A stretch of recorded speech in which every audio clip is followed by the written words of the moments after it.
participates on this show has a different strategy, and I respect everyone's individual strategy. Understand my background. You know it well, okay? It's rooted working with Mark Fisher in the commodities exchange. Commodities is momentum-oriented. So I'm a student of momentum, and the endeavor for introducing this product was I wanted my performance to be active and live. I wanted to take momentum and improve upon the strategy within the market, okay? And I'm going to eat my own cooking. So yes, I'm going to move out of a personal holding if the strategy is going to dictate doing that. And I think that's exactly what you should be doing. Look, you did it way better than me back in the day, okay, running a fund, and you know that you have to have the confidence in what the investment methodology is doing. It's reflected in your own holdings. Overall, you have a modest increase in your exposure to financials. And by the way, you have several moves, and many of them are really interesting, and we're going to sprinkle them throughout this hour. Okay. So I want you to sort of stay with us, and we're going to tell you along the way here what Joe has done. Name brands in and out, and in many cases out, which I think you'll find pretty interesting. Increase in financials, overweight energy, industrials, and materials. That represents sort of how we've been talking, but underweight tech, comm services, and discretionary. The personality of this strategy reflects everything that I've been saying on this desk since the Federal Reserve announced in November of 2021 they were going to be raising interest rates. The personality of this strategy, 25 buys, 25 sales. That's a lower turnover than what we saw last year. Last year, 35.5 was the average turnover. In terms of the overweights and underweights, not much has changed here. The disposition of the portfolio has stayed the same. If you look at the 30-day volatility on this portfolio, it's only 15.8. To have a volatility on a fund that's less than identified as a momentum strategy, and it's below the S&P itself. The PE on this is 16.5. So the character and disposition of this strategy reflects exactly how I'm thinking about markets. So since inception, the Joe T has trailed the S&P by a couple hundred basis points, right? It's destroyed the NASDAQ 100. The NASDAQ 100 since the inception of the Joe T, you're up 14.6%. NASDAQ 100's up 2.76%. S&P's up 16.7%. So, you know, your sector moves are interesting here. Carrie, what do you make of this Apple decision and a sale at a time where these stocks, look, these stocks, year to date, Apple's up 10%.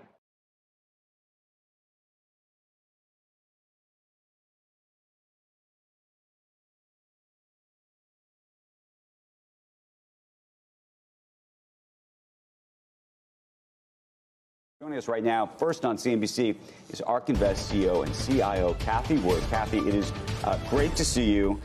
It has been a heck of a month. It's been a heck of a 2 years. It's been a heck of a 5 years, frankly. We've been talking sort of about all of it. But also, I know you have some new ideas about what's going to happen this year and maybe some of your best ones. But before we get to that, I'm just sort of curious your broader context in terms of how you're thinking about the market and how you're thinking about your own performance, both in the January period, we got the Fed, the backdrop of the Fed is part of that, but also just the larger backdrop over the past couple of years.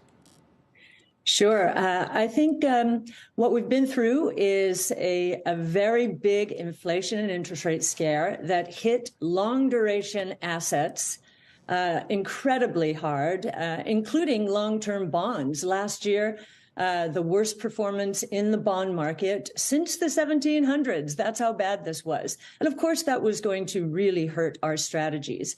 But we do believe, and we have been saying for some time, that the inflation is unwinding. We think the market is leading the Fed, the bond market. I think we're down to 3.5% today on the 10-year Treasury bond yield.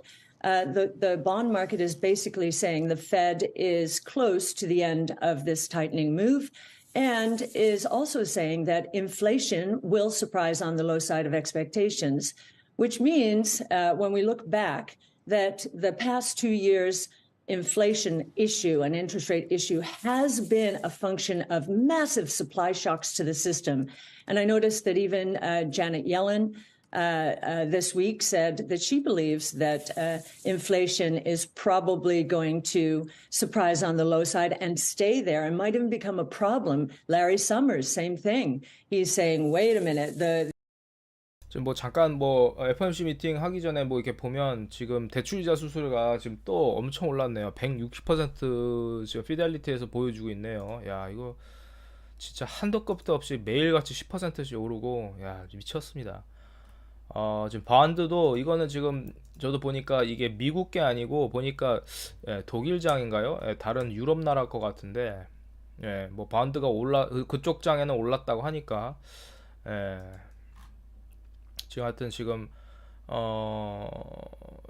그런 상황이 지금 보여지고 있고요. 뭐 이건 3시간 전에 올라온 거네요.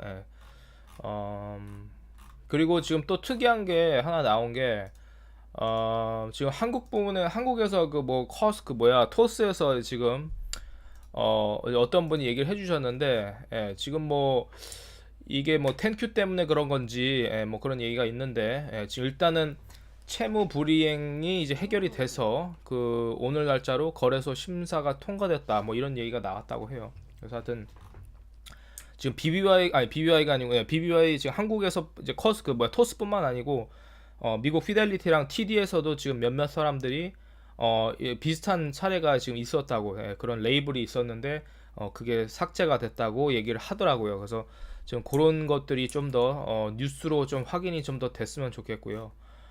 여기 지금 나오죠. 제가 어떤 분을 이제 댓글을 달았는데, Fidelity TD had their delinquent label removed from the ticker today. 똑같습니다. 지금 한국에 있는 증권거래소 토스 말고도 미국 증권거래소 피델리티와 TD, 큰 거래소죠. 거기서도 지금 그게 사라졌습니다. 지금 그리고 방금 제가 또 지금 저도 이제 자료들 보다가 제가 보는 분 중에 또 BBY를 또 집중적으로 또 이렇게 하시는 분 중에 벤이라는 사람이 있는데, 이 사람이 지금 저번에 번드 있죠. 2034년 번드 채권과 44년 24년 이렇게 있는데, 34년하고 44년은 냈었는데 24년만 일단은 못 내고 있었는데, 그거를 오늘 2월 1일 날 다 내야 돼요. 못 내면 파산입니다. 오피셜리 파산인데 다 갚았다고 합니다. 그래서 그분이 실제 일하는 그 금융사 JP모건이 아니고 모건 스탠리 연락을 했는데 확인이 됐다고 합니다. 그거 잠깐 보여드리고 이제 곧 시작하도록 하겠습니다. Guys, that's great. No news articles are talking about this. They're probably not sure if Bed Bath & Beyond actually paid the interest. And guys, I have some great news today, very first on this beloved interest payment day. It just so happens one of my friends who has an account at Morgan Stanley received their interest payment for their Bed Bath & Beyond bonds. Guys, that's great news. Bed Bath & Beyond's paying agent, Bank of New York Mellon, has begun depositing the interest payments to the brokerages. Guys, that's great news. I know this is a trust me bro moment, but guys, you gotta trust me. It just so happens Bed Bath & Beyond has begun paying their interest payments. This is huge, monumental news, guys. This is a day that we've all been waiting for because we weren't sure if Bed Bath & Beyond was actually going to begin paying their interest. But according to my friend who has a Morgan Stanley account, they've begun paying the interest payments on their bonds. So that is great news for Bed Bath & Beyond. It's looking like Bed Bath & Beyond will 동네 바보형. 약간 조금 약간 그렇게 생겼는데 그래도 좀 귀엽잖아요. 하여튼 어쨌든간 이분이 이제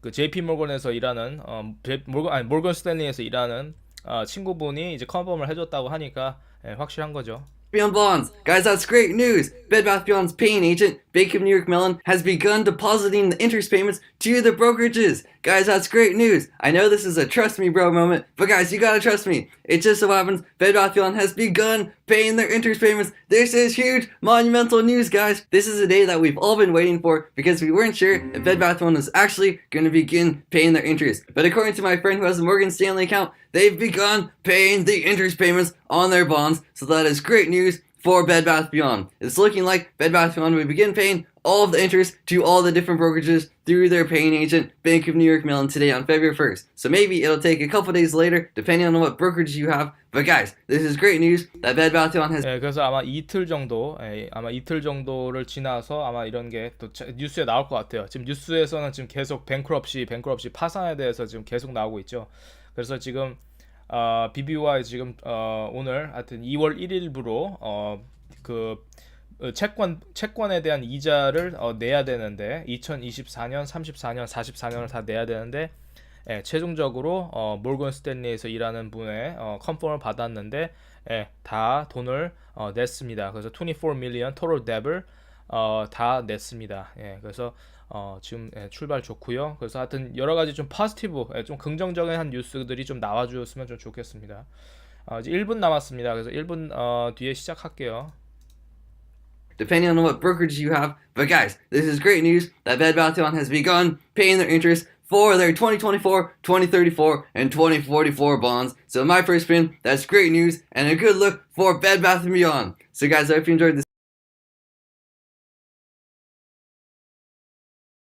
자, 이제 시작할 거니까 제가 제 목소리를 끄고 요것만 켜놓을게요. 안 그러면 이게 소리가 이게 서로 이렇게 뭉치니까. 그래서 제가 여기 FOMC 미팅 시작하면은 옆에다가 제가 제가 최대한 해석을 해서 올려드리도록 하겠습니다.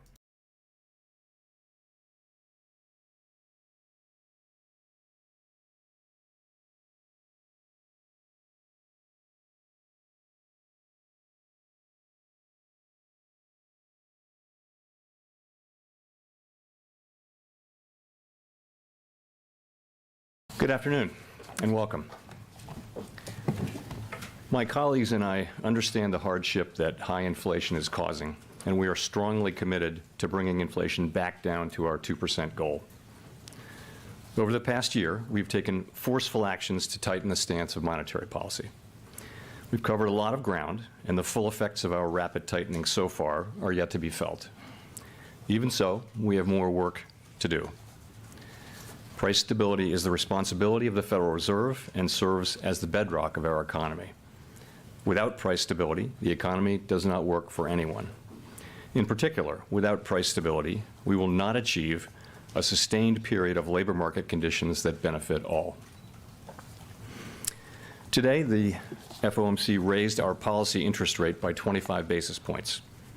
We continue to anticipate that ongoing increases will be appropriate in order to attain a stance of monetary policy that is sufficiently restrictive to return inflation to 2% over time.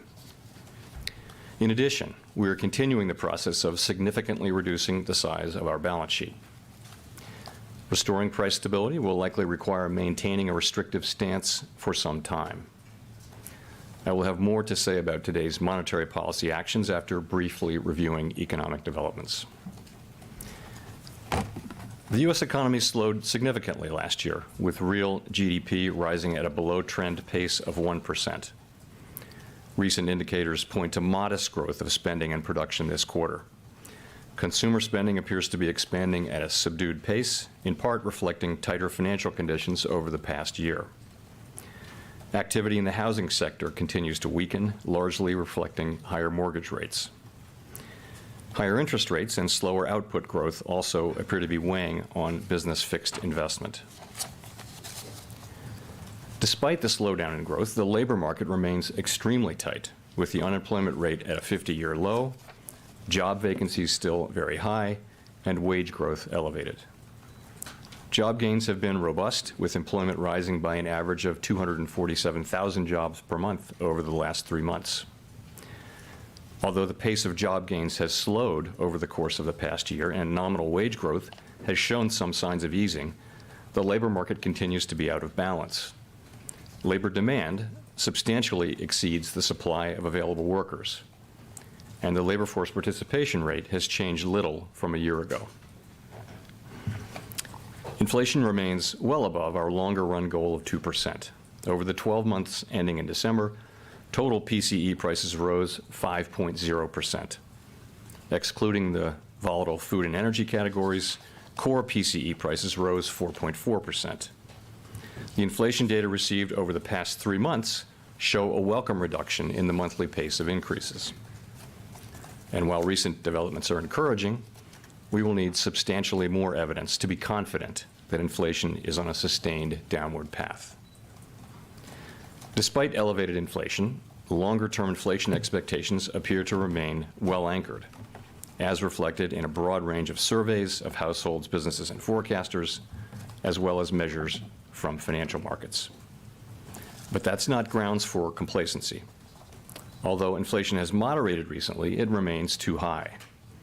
The longer the current bout of high inflation continues, the greater the chance that expectations of higher inflation will become entrenched. The Fed's monetary policy actions are guided by our mandate to promote maximum employment and stable prices for the American people.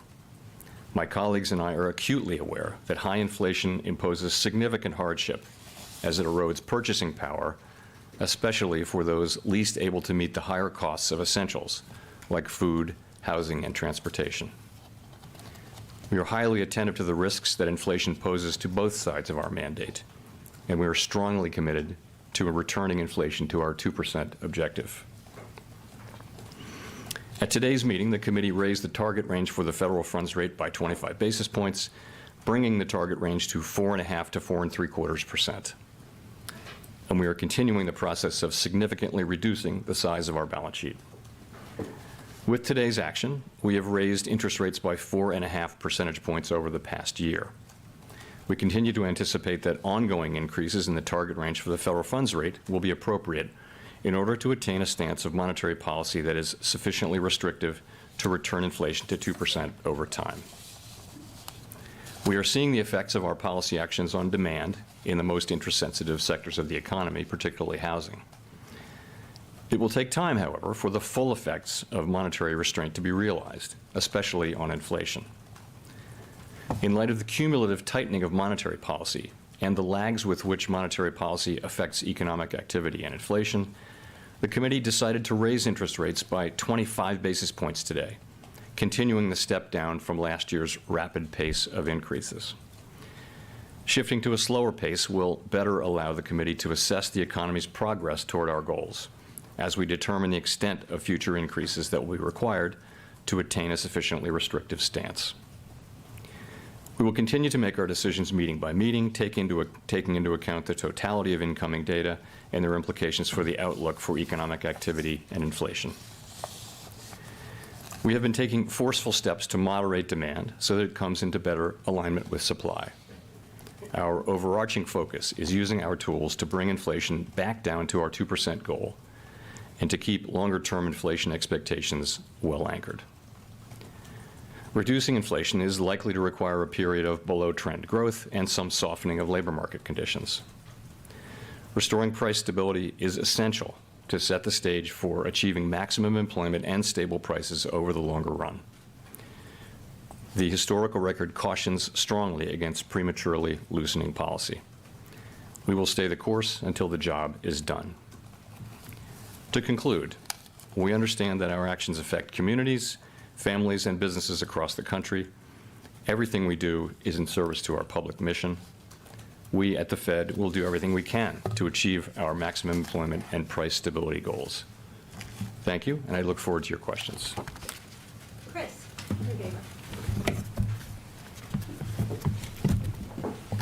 Chris Rugaber, the Associated Press. Thank you for doing this. As you know, financial conditions have loosened since the fall, with bond yields falling, which has also brought down mortgage rates, and the stock market posted a solid gain in January. Does that make your job of combating inflation harder? And could you see lifting rates higher than you otherwise would to offset the increase in, or to offset the easing of financial conditions? So it is important that overall financial conditions continue to reflect the policy restraint that we're putting in place in order to bring inflation down to 2%. And of course, financial conditions have tightened very significantly over the past year. I would say that our focus is not on short-term moves, but on sustained changes to broader financial conditions. And it is our judgment that we're not yet at a sufficiently restrictive policy stance, which is why we say that we expect ongoing hikes will be appropriate. Of course, many things affect financial conditions, not just our policy. And we will take into account overall financial conditions, along with many other factors as we set policy. Rachel. Hi, Chair Powell. Thank you for taking our questions. Rachel Siegel from The Washington Post. Over the last quarter, we've seen a deceleration in prices, in wages, and a fall in consumer spending, all while the unemployment rate has been able to stay at a historic low. Does this at all change your view of how much the unemployment rate would need to go up, if at all, to see inflation come down to the levels you're looking for? So I would say it is a good thing that the disinflation that we have seen so far has not come at the expense of a weaker labor market. But I would also say that disinflationary process that you now see underway is really at an early stage.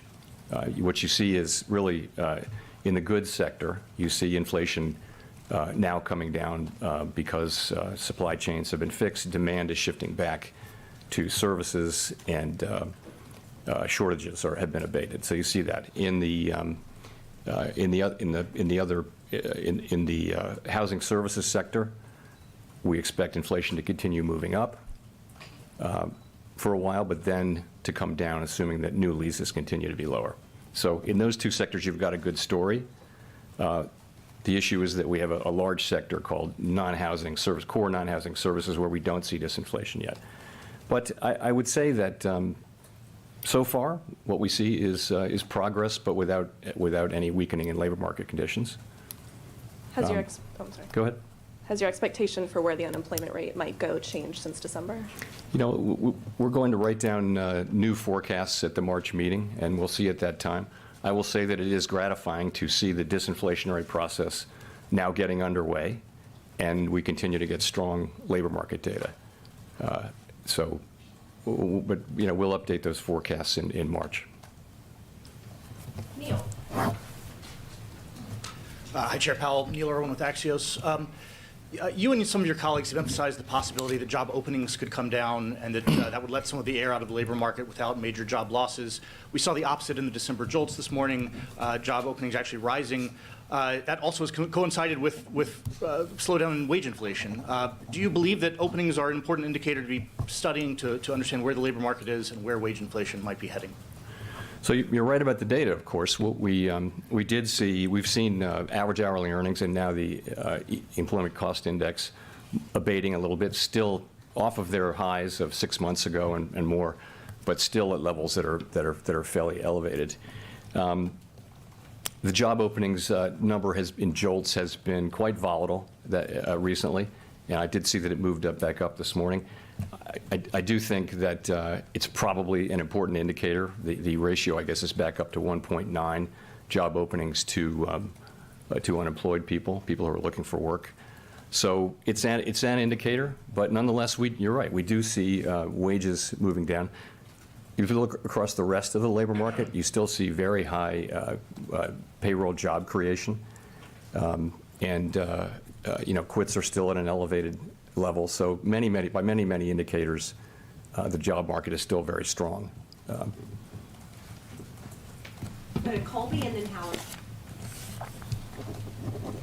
Thank you. Colby Smith with the Financial Times.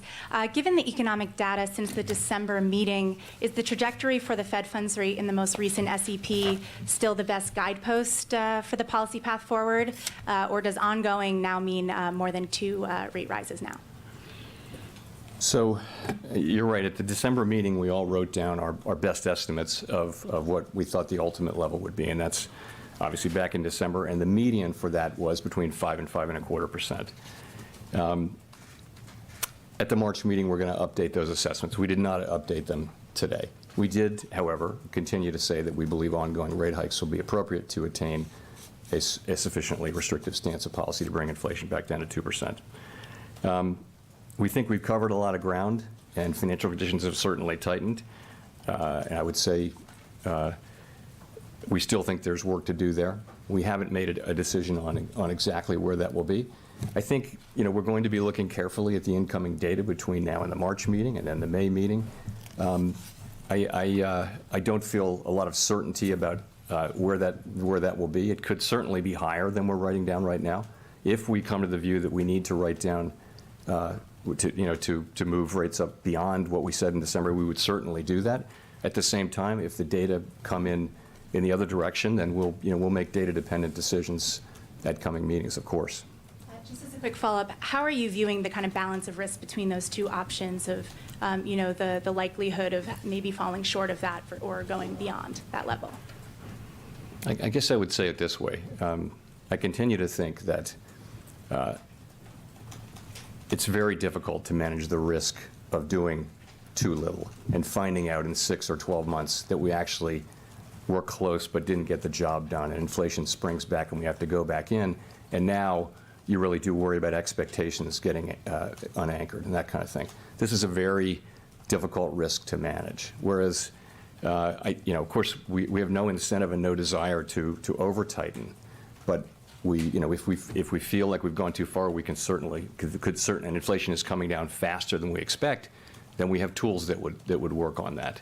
So I do think that in this situation where we have still the highest inflation in 40 years, the job is not fully done. As I started to mention earlier, we have a sector that represents 56% of the core inflation index where we don't see disinflation yet. So we don't see it. It's not happening yet. Inflation in core services ex housing is still running at 4% on a 6 and 12-month basis. So there's nothing happening there. In the other two sectors, representing less than 50%, you actually, I think, now have a story that is credible, that's coming together. Although you don't actually see disinflation yet in housing services, but it's in the pipeline, right? So for the third sector, we don't see anything here. So I think it would be premature. It would be very premature to declare victory or to think that we've really got this. We need to see. Our goal, of course, is to bring inflation down. And how do we get that done? There are many, many factors driving inflation in that sector, and they should be coming into play to have inflation, the disinflationary process, begin in that sector. But so far, we don't see that. And I think until we do, we see ourselves as having a lot of work left to do. Howard Schneider with Reuters, and thanks as usual. So I just wanted to connect a couple dots here. The statement made a number of changes that seem to be saying things are getting better. You're saying inflation has eased. That's new. You've taken out references to the war in Ukraine as causing price increases. You've taken out references to the pandemic. You've eliminated all the reasons that you said prices were being driven higher. Yet that's not mapping to any change in how you describe policy. We still have ongoing increases to come. So I'm wondering, why is that the case? And does it have more to do with uncertainty around the outlook, or more to do with you not wanting to give a very overeager market a reason to get ahead of itself and overreact? So I guess I would say it this way. We can now say, I think, for the first time, that the disinflationary process has started. We can see that, and we see it really in goods prices so far. Goods prices is a big sector. This is what we thought would happen since the very beginning, and now here it is actually happening, and for the reasons we thought. It's supply chains, it's shortages, and it's demand revolving back towards services. So this is a good thing. This is a good thing. But that's around a quarter of the PCE price index, core PCE price index. So the second sector is housing services, and that's driven by very different things. And as I mentioned, with housing services, we expect, and other forecasters expect, that measured inflation will continue moving up for several months, but will then come down, assuming that new leases continue to be soft. And we do assume that. So we think that that's sort of in the pipeline. And we actually see disinflation in the goods sector, and we see it in the pipeline for two sectors that amount to a little less than half. So this is good, and we note that when we say inflation is coming down, this is good. We expect to see that disinflation process will be seen, we hope soon, in the core goods ex-housing, the core services ex-housing sector that I talked about. We don't see it yet. It's 7 or 8 different kinds of services. Not all of them are the same, and we have a sense of what's going on in each of those different subsections. Probably the biggest part of it, probably 60% of that is, research would show is sensitive to slack in the economy, and so the labor market will probably be important. Some of the other ones, the labor market's not going to be important. Many other factors will drive it. In any case, We don't see disinflation in that sector yet. And I think we need to see that. It's the majority of the core PCE index, which is the thing that we think is the best predictor of headline PCE, which is our mandate. So it's not that we're neither optimistic nor pessimistic. We're just telling you that we don't see inflation moving down yet in that large sector. I think we will fairly soon, but we don't see it yet. Until we do, I think we see ourselves, we got to be honest with ourselves, we see ourselves as having perhaps more persistent, we'll see more persistent inflation in that sector, which will take longer to get down. And we're just going to have to complete the job. I mean, that's what we're here for.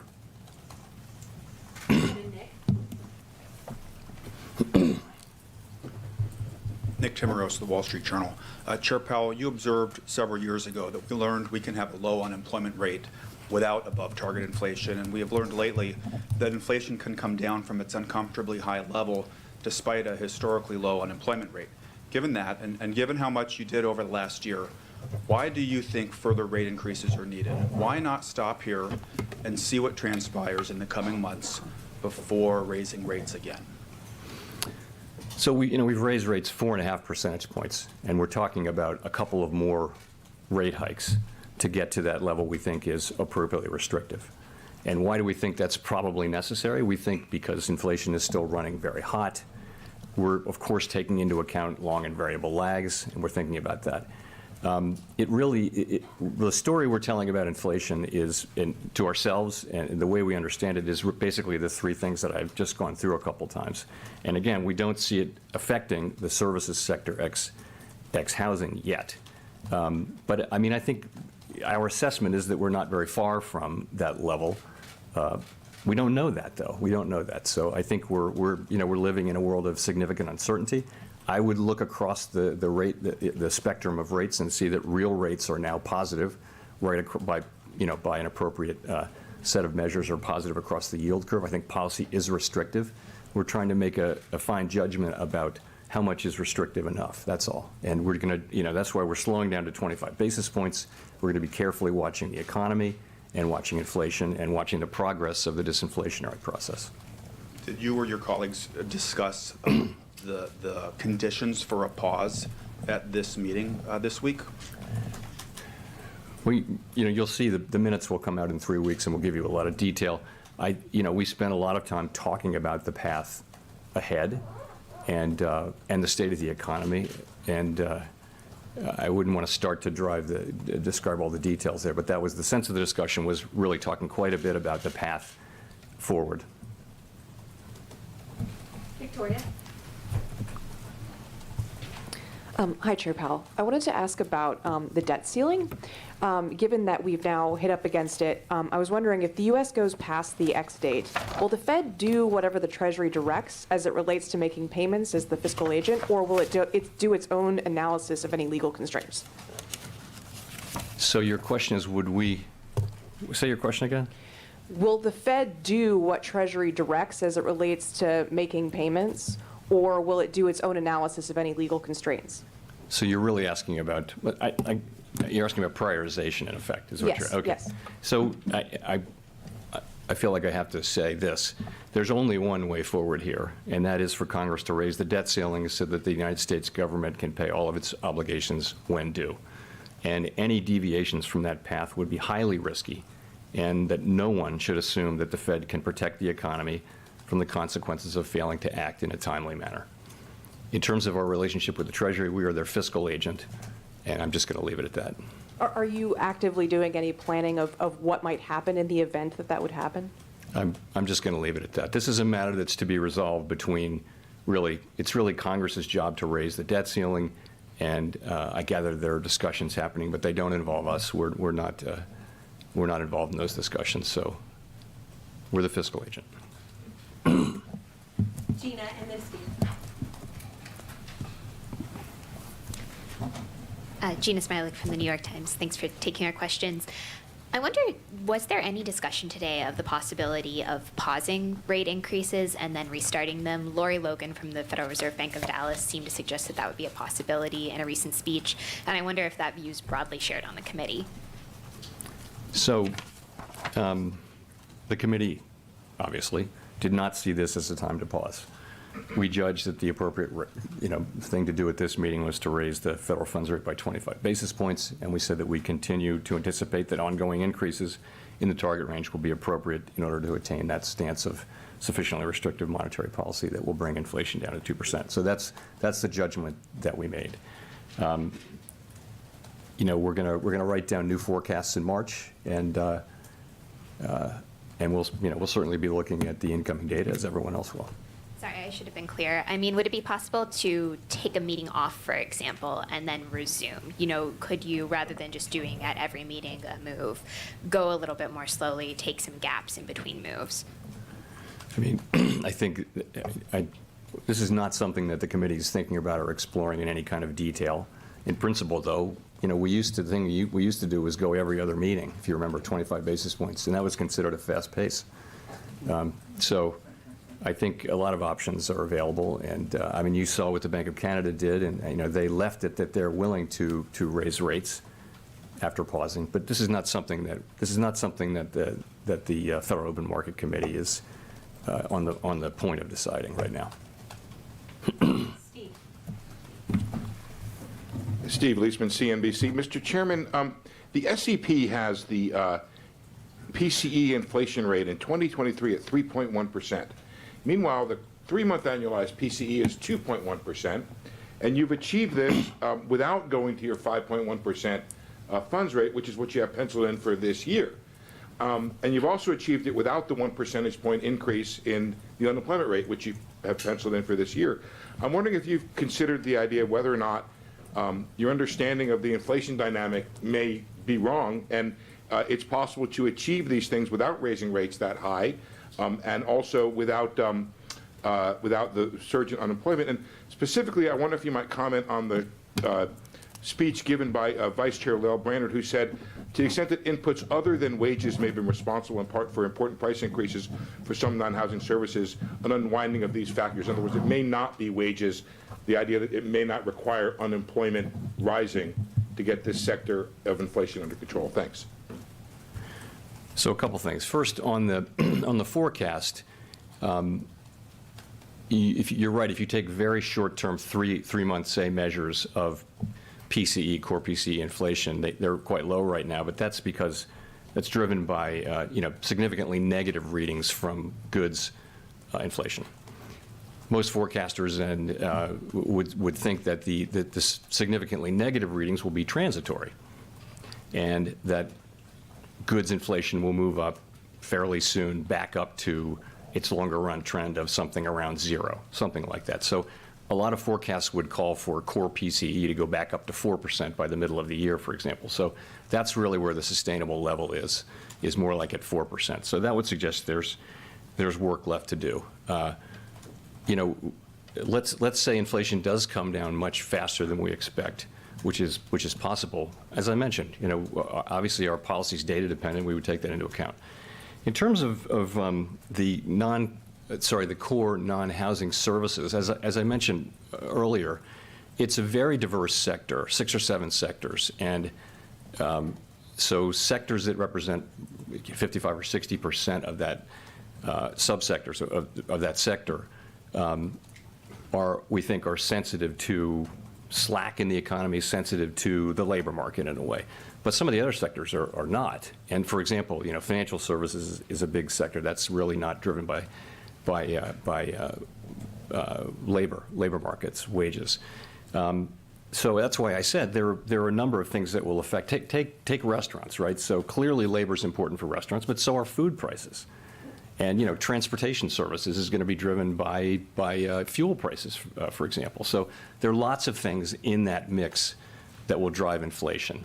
I would say overall, though, my own view would be that you're not going to have a sustainable return to 2% inflation in that sector without a better balance in the labor market. And I don't know what that will require in terms of increased unemployment, your question.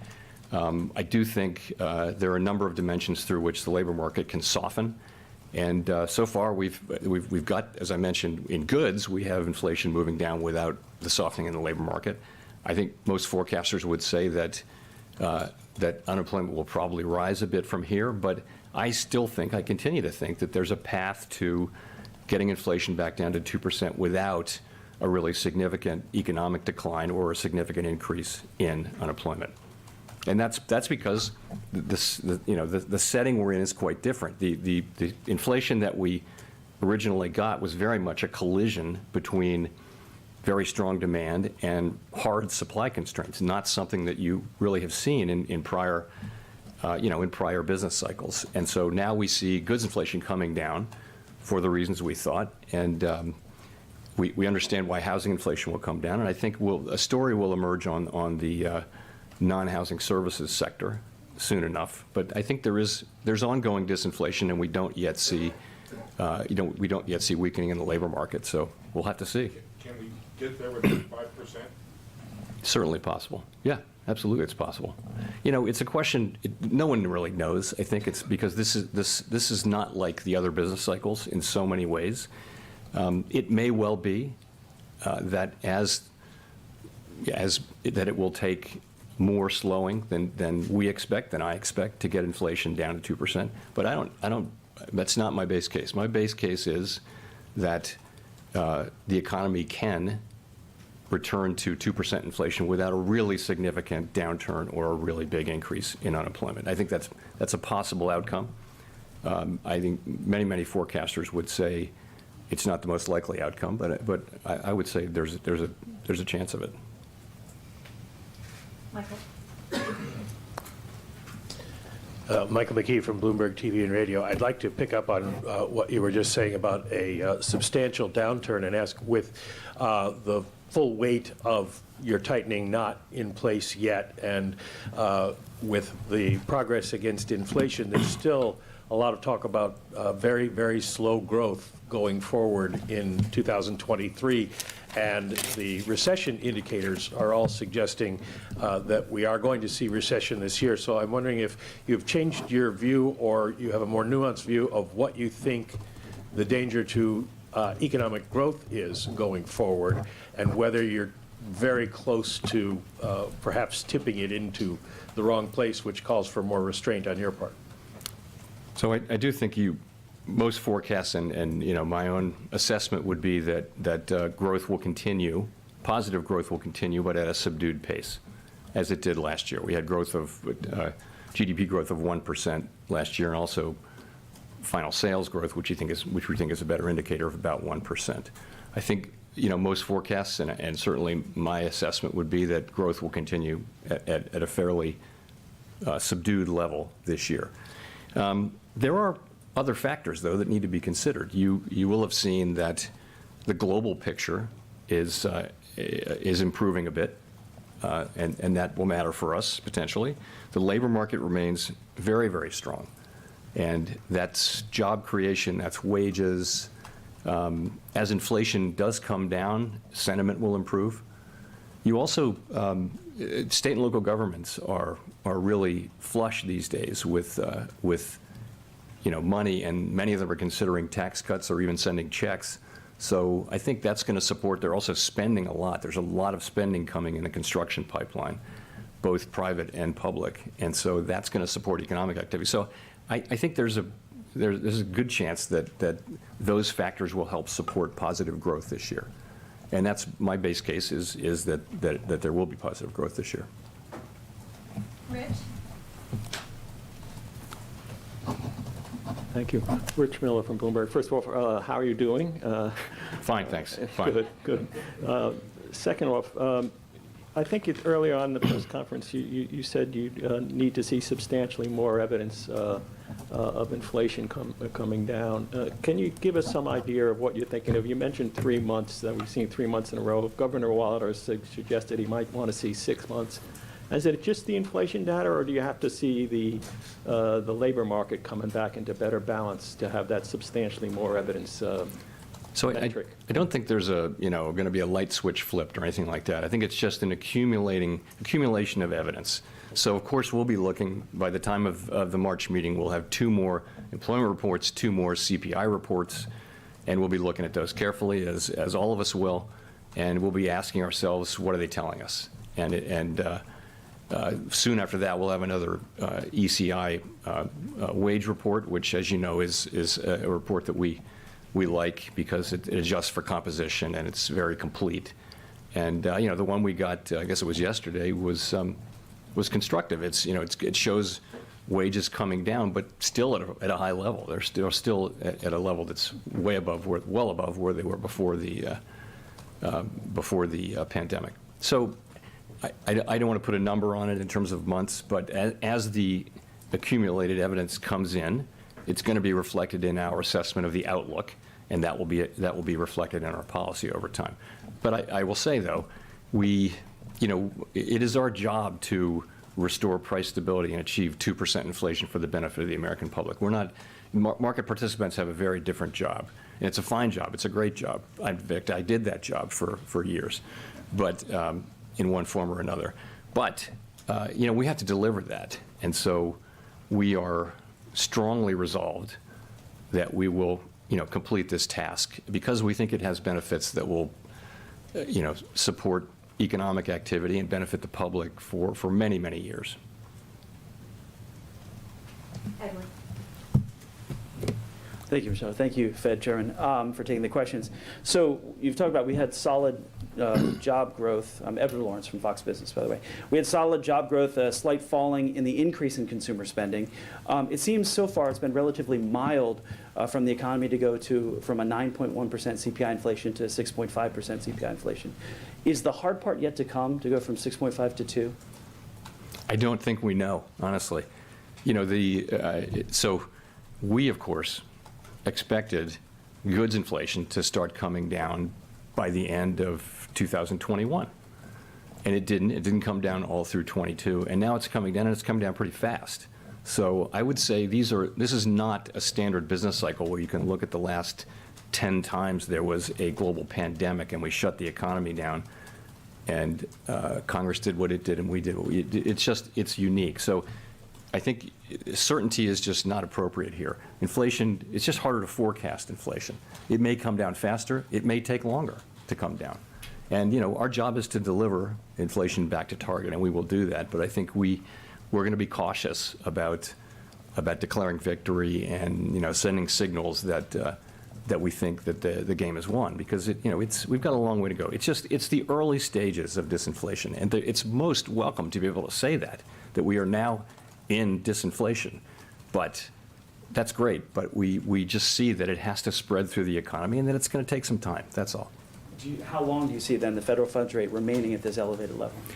So my forecast and that of my colleagues, as you will see from the SEP, and there are many different forecasts, but generally it's a forecast of slower growth, some softening in labor market conditions, and inflation moving down steadily, but not quickly.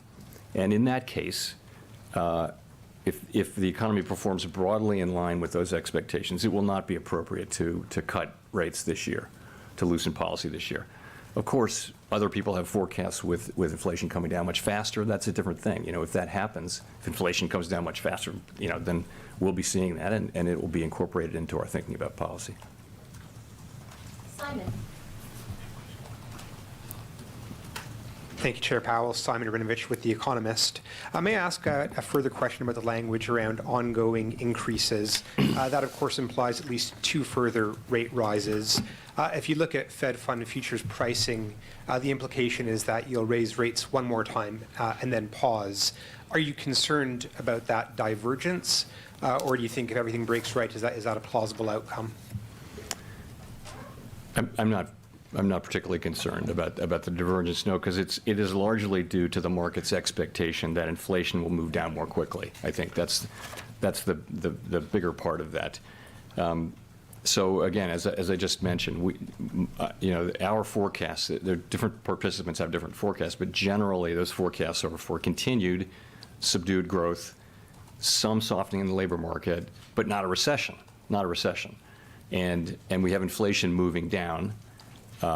Into somewhere in the mid-3s or maybe lower than that this year. We'll update that in March, but that's what we thought in December. Markets are past that. They show inflation coming down in some cases much quicker than that. So we'll just have to see. And we have a different view, it's a different forecast, really. Given our outlook, I don't see us cutting rates this year if our outlook turns true. as I mentioned just now, if we do see inflation coming down much more quickly, that'll play into our policy setting, of course.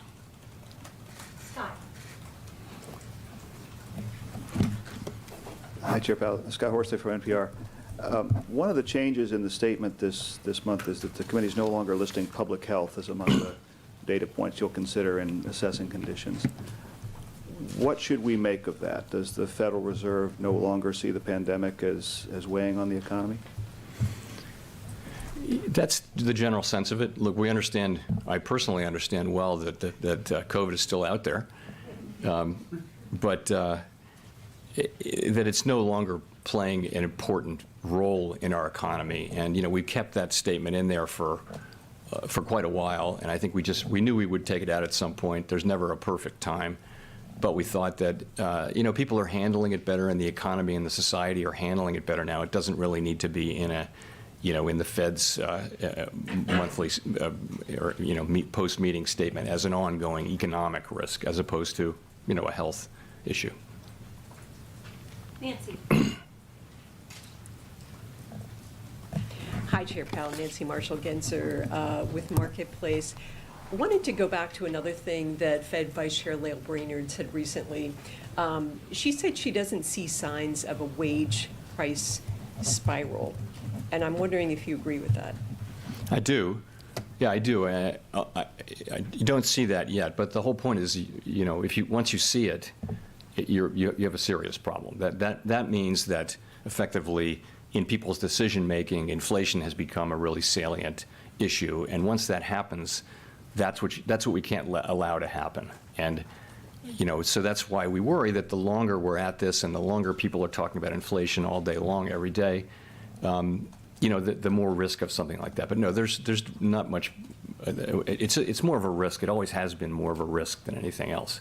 By the way, I think it's becoming less salient, and people are, we pick that up in conversations, and I've seen some data too that show people are, gradually, they're glad that inflation's coming down. People really don't like inflation, and as we see it coming down, that could also add a boost to economic activity. You look at the sentiment surveys now, and they're very, very low. With 3.5% unemployment and high wage increases nominally by historical standards, why can that be? It has to be inflation, right? So I think once inflation is seen to be coming down in coming months, even, you will also see a boost to sentiment, I hope. So that's what you're looking at most closely is consumer expectations. That's at the very heart. It's consumers and businesses essentially. We believe that expectations of future inflation are a very important part of the process of creating inflation. That's a sort of a bedrock belief. In one way or another, it has to be. We think it's important. And in this case, I would say the risk 8 months ago or so, longer-term inflation expectations had moved up. We moved quite vigorously last year. Expectations seem to be well anchored, including at the shorter end now, not just the longer end. So it's, and I think that's very reassuring. I think, the markets have decided and the public has decided that inflation is going to come back down to 2%, and it's just a matter of us following through. That's immeasurably helpful to the process of getting inflation down. The fact that people now do generally believe that it will come down, that'll be part of the process of getting it down, and it's a very positive thing. Greg. Thank you, Chair Powell. Greg Robb from Market Watch. In the minutes of the December meeting, there was a couple sentences that struck people as important. When the committee said participants talked about this unwarranted easing of financial conditions was a risk, and it would make your life harder to bring inflation down. I haven't heard you talk much about that today or in the statement, so I was wondering, has that concern eased among members, or is that still something you're concerned about? Thank you. I would put it this way. It's something that we monitor carefully. Financial conditions didn't really change much from the December meeting to now. They mostly went sideways or up and down, but came out in roughly the same place. It's important that the markets do reflect the tightening that we're putting in place. As we've discussed a couple times here, there's a difference in perspective by some market measures on how fast inflation will come down. We're just going to have to see. I'm not going to try to persuade people to have a different forecast. But our forecast is that it will take some time and some patience, and that we'll need to keep rates higher for longer. But we'll see. Let's go to Brendan for the last question. Hi, Chair Powell. Brendan Peterson with Punchbowl News. I wanted to ask if the Fed takes into account at all the debt ceiling when it comes to quantitative tightening, given the fact that rapid or faster quantitative tightening could bring us closer, faster to that drop-dead debt ceiling deadline. Could it play an effect as we get closer to that drop-dead deadline this summer?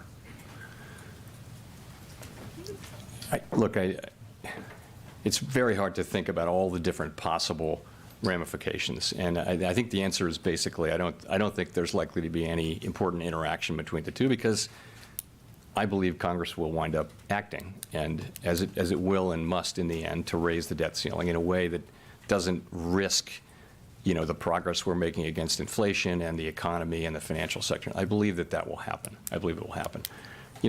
We of course will monitor money market conditions carefully as the process moves on. For example, the Treasury General account will shrink down and then it will grow back up, and we understand there'll be lots of flows between there and the overnight repo facility and reserves. We understand all that. We're watching it carefully. We'll just be monitoring it. Thank you very much.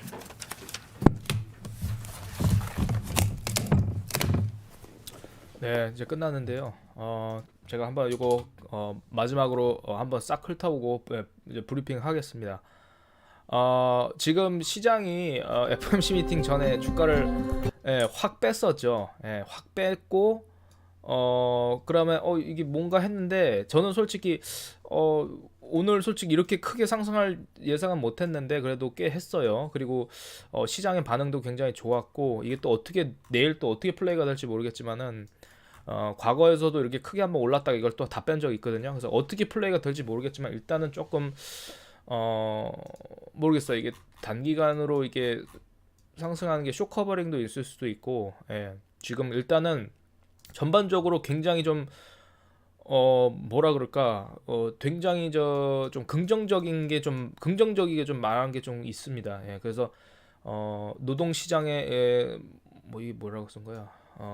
하여튼 0.2%예요. 일단은 이번에 0.2% 파이낸셜 컨디션, 이런 금융 컨디션, 요런 거 제가 막 빨빨 하다 보니까 영어로 좀 표시했는데, 금융 컨디션이 우리가 큰 게 쓸 건 아니지만, 왜냐면 FOMC 얘네들은 일단 2% 물가를 이제 잡는 거를 일단 집중을 한다고 하고 있기 때문에, 자기네들이 뭐 주식이 올라가든 뭐 채권이 어떻게 되든 관심이 없고, 자기네는 물가를 잡아야 되는 거에 집중을 하기 때문에 일단은 0.2%로 일단은 우리가 지금 현재 나온 CPI 물가 지수나 뭐 그런 뭐 PCE 여러 가지 그런 거 바탕으로 결정을 했다. 그래서 0.25를 발표를 했고, 그리고 지금 unemployment rate, 지금 이걸 얼마나 더 올려야 되냐, 뭐 지금 현재 하여튼 뭐라 그러죠? 그러니까 뭐 섹터마다 틀리지만은 뭐 인플레이션, 뭐 콜 하우싱, 뭐 좀 현재까지 진행적인 employment rate, 그러니까 이 뭐라 그러죠? 그 unemployment가 이제 사람이 고용이 안 되는 걸 한국말로 뭐라고, 잠시만요. 이걸 영어를 실업이네요. 실업률이죠. 실업률. 이거 다시 적을게요.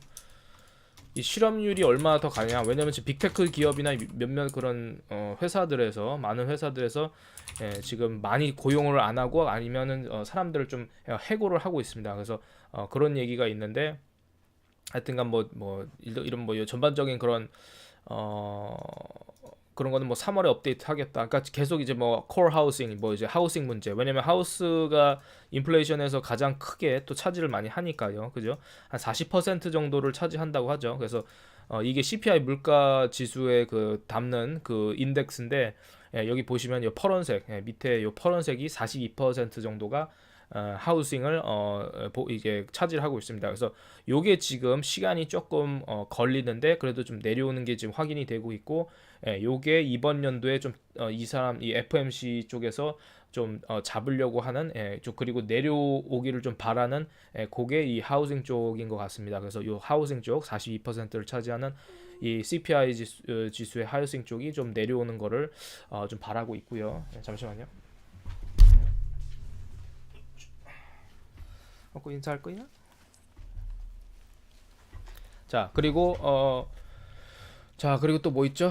하우징 얘기했고, 세 번째 웨이지 인플레이션, 뭐 임금에 대한 얘기, 뭐 노동 시장 아직 강하다, 뭐 똑같은 소리 계속 하고 있고요. 뭐 금융 컨디션 타이트하게 됐다 생각하고, 지금 하여튼 요런 게 조금 불리시하지 않을까. 예, 자기도 이제 많이 빠졌다 이거죠. 예, 시장 쪽도 많이 빠졌고 뭐 그렇게 생각한다. 이게 좀 되게 긍정적인 거죠. 그럼 이제 반등을 해야 된다는 거 아니에요? 이제 바닥이 나왔다는 거죠, 거의. 리스크 매니저가 힘들었는데 이런 위험 이런 매니지가 힘들었는데 우리가 예상한 대로 움직이는 것 같다. 이건 굉장히 좀 긍정적이죠.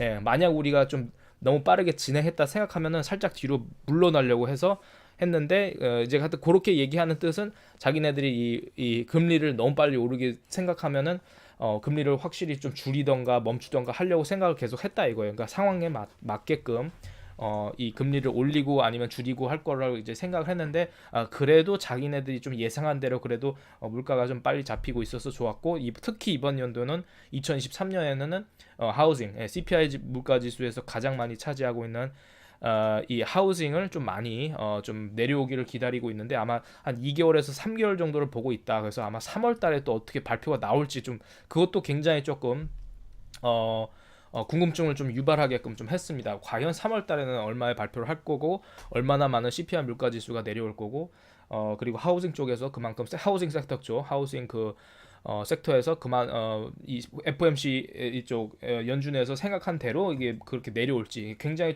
불리시한 얘기죠. 근데 어쨌든간 소프트 랜딩 가능성에 대한 그런 얘기죠. 그래서 그런 얘기도 좀 있고 하우징 섹터 계속 오늘 특히 CPI 우리 FOMC 미팅 이렇게 좀 지켜보면서 그동안 작년부터 보면서 오늘 같이 하우징 섹터에 대해서 언급한 적이 없었거든요. 그동안 굉장히 좀 비싼 의견을 많이 했지만은 오늘 같은 특히 이번 연도에 오늘 같은 FOMC 미팅에는 하우징 섹터를 굉장히 많이 얘기를 했습니다. 하우징. 그래서 하우징 섹터 인플레이션에 관해서 굉장히 좀 집중적으로 좀 많이 볼 것 같고 그리고 몇 달간 증가할 거라고 보지만 그래도 줄어들 거라고 보고 있다. 좀 긍정적으로 인플레가 내려가고 있고 그리고 좀 시간이 오래 걸릴 수도 있지만 계속 관찰할 거다. 뭐 그런 얘기, 뭐 코어플스, 뭐 PCI 인덱스 뭐 그런 것도 뭐 보고 그런 게 이제 이런 코어 PCI 인덱스로 그게 가장 확실한 숫자로 보고 있다고 좀 생각을 한다. 뭐 그렇게 얘기도 하고 왜 금리는 게 더 필요하냐? 뭐 이제 또 물어봤어요 어떤 분이. 근데 4.5 정도 올릴 생각으로 하고 있는데 또 필요하면 또 올리겠다. 뭐 그런 거죠. 이게 4.5가 필요한 이유는 아까도 얘기한 거다. 뭐 그래서 그리고 우리가 이런 게 굉장히 불리시하죠. 우리는 그렇게 멀지 않다 생각한다. 이거 말이 좀 죄송합니다. 멀지 않았다 생각한다. 그러니까 이 뜻은 굉장히 금리가 인상이 다 왔다. 약간 이런 식으로 불리시하게 얘기하는 거기 때문에 이 시장에서 이 반응이 지금 잠깐만 이제 금리 인상이 거의 끝이라고 약간 그렇게 생각하는 거기 때문에 지금 반등을 다 하네요. 지금 굉장히 많이 뜨네. 지금 루프링도 많이 뜨고 지금 이거 큰일 났네 이거. 지금 잠깐만요. 지금 이 코인 시장도 지금 이게 반응이 확실히 나오고 있거든요. 잠깐만요.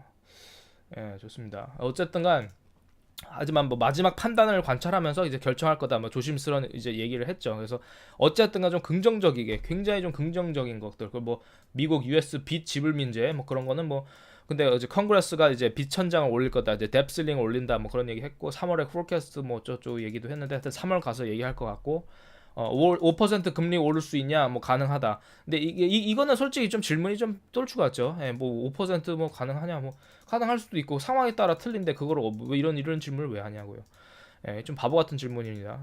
노동시장 다시 좋게 할 수 있냐? 왜냐면 지금 노동시장이 조금 그래도 좀 많이 이 빅테크에서 많이 자르고 지금 뭐 이런 일자리가 좀 많이 그래도 줄어들었기 때문에 다시 조금 더 좋게 할 거냐 그랬더니 뭐 여러 가지 뭐 리포트를 보고 뭐 할 거다. 뭐 금리 하여튼 2% 우리 똑같은 말 계속 반복하는데 뭐 금리 2% 그게 목적이고 우리들의 일이고 우리가 그걸 지킬 거고 시간이 좀 걸리지만은 하여튼 계속 그렇게 할 거라는 거 계속 좀 지속적인 말을 계속 했습니다. 그리고 만약 인플레가 더 빨리 온다면은 금리를 자를 거다. 그 뜻은 인상을 멈춘다는 거죠. 그러니까 요 말이 또 굉장히 이런 말들이 조금 이번 연도에는 좀 굉장히 주식 하시는 분들한테는 좀 불리시한 뉴스들이죠. 인플레가 만약에 지금 현재 CPI 물가지수 저번에 얼마 나왔죠? 잠시만요.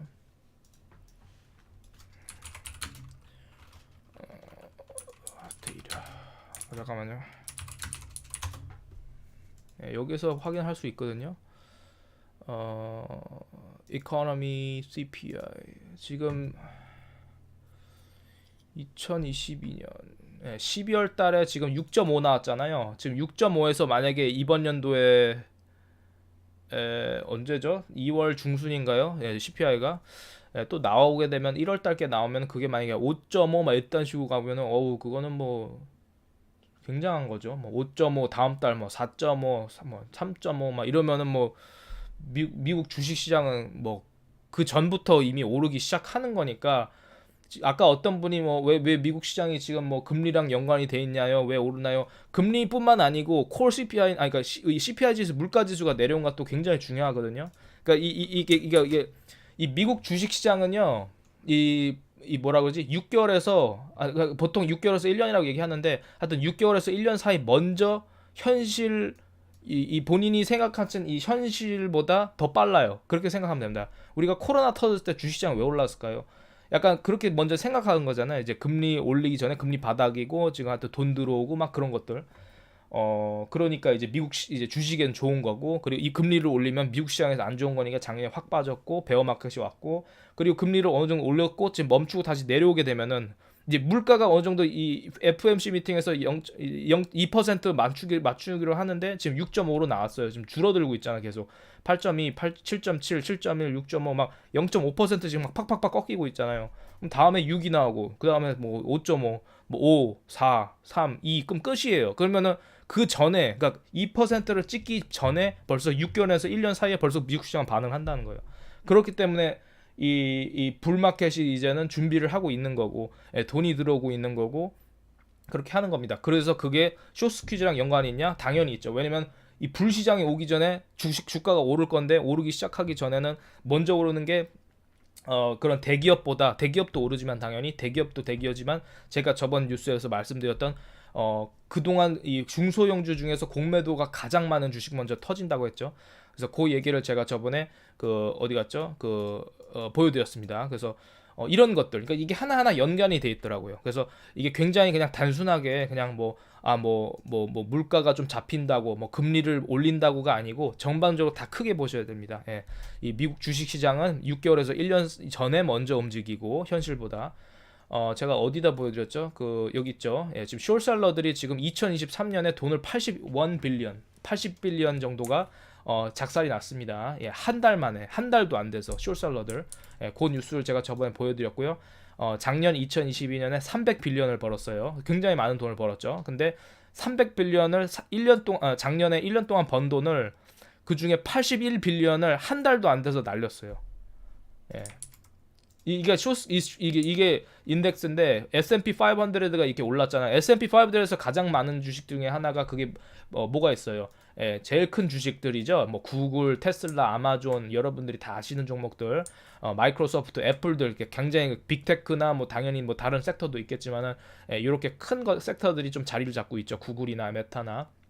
자, 근데 S&P 500보다 저 많이 뜬 게 뭐예요? 골드만삭스에서 가장 공매도가 많은 인덱스, most shorted 인덱스가 제일 많이 뛰었어요. 그러니까 AMC, 게임스탑, 뭐 BBBY 이런 종목들, 뭐 다른 많은 그런 뭐 코인베이스도 공매도 많이 쳐맞았는데 코인베이스 지금 벌써 60불 됐네.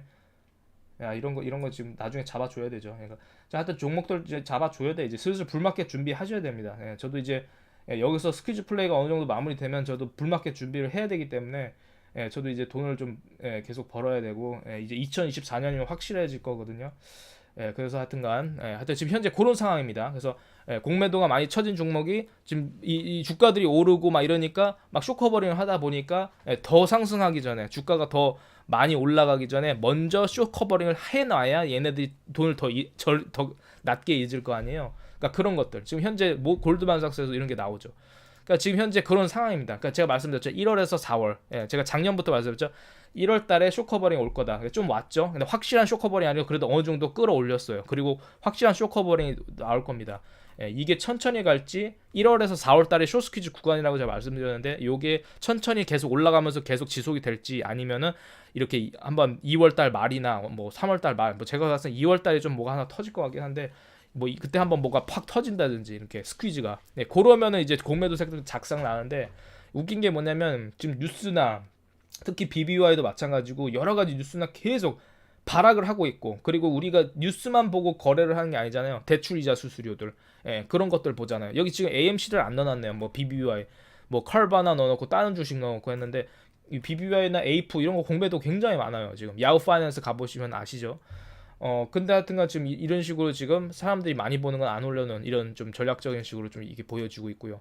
자, 어쨌든간 지금 요런 느낌이 있습니다. 어떤 느낌인지 아시겠죠? 그래서 금리를 얼마나 인상하는 게 중요한 게 아니고, 예, 금리를 당연히 얼마 인상하는지. 작년에 0.5% 올렸는데 지금 0.25. 0.25 또 내년 올리고 한번 끝낼 수 있어요. 퍼즐 할 수 있어요. 그럼 시장에서는 이게 굉장히 긍정적인데 그게 먼저 온다는 거예요.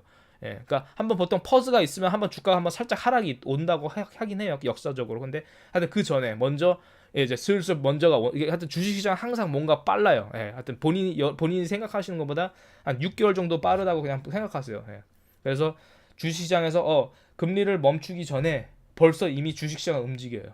예. 쇼커볼이 일어나고, 예, 그런 것들입니다. 그래서 그걸 꼭 기억하세요. 내가 생각하는 것보다 현실보다 주식시장은 1년에서 6개월 먼저 움직인다. 예, 그거는 꼭 기억해 주시기 바랍니다. 그래서 과거 줌이나 이런 것들 있죠. 막 코로나 터졌을 때 왜 먼저 올랐어요? 먼저 6개월에서 1년 먼저 보는 거니까. 예. 나중에 코로나 터지면 다 줌 서장회의 할 거 아니까 돈이 그냥 쑥쑥 이제 줌으로 들어가고 돈이 글로 들어가는 거고, 금리도 낮았고, 어떤 느낌인지 아시겠죠? 그래서 하여튼 그렇게 좀 보시면 좋을 것 같습니다. 예, 카바나도 쇼커버링 할 것 같아요. 예, 펌피럽은 아직 할 때 예, 펌피럽은 한 10% 오르고 펌피럽 하려고 했는데, 오늘 조금 올랐으니까 좀 들어줄까요? 예, 오늘은 좀 기분 좋게, 예, 오늘 또 한국에 또 새벽에 계신 분들 계신데, 예, 그냥 제가 이 소리가 좀 크다고 해서 좀 줄여서 하도록 하겠습니다.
지금 주식 리턴을 하네요. 지금 쇼커버링이 지금 시작이 좀 됐습니다. 예, 지금 여기 리턴 쉐어 제가 잠깐 레딧에서 봤는데 여기 보이시죠?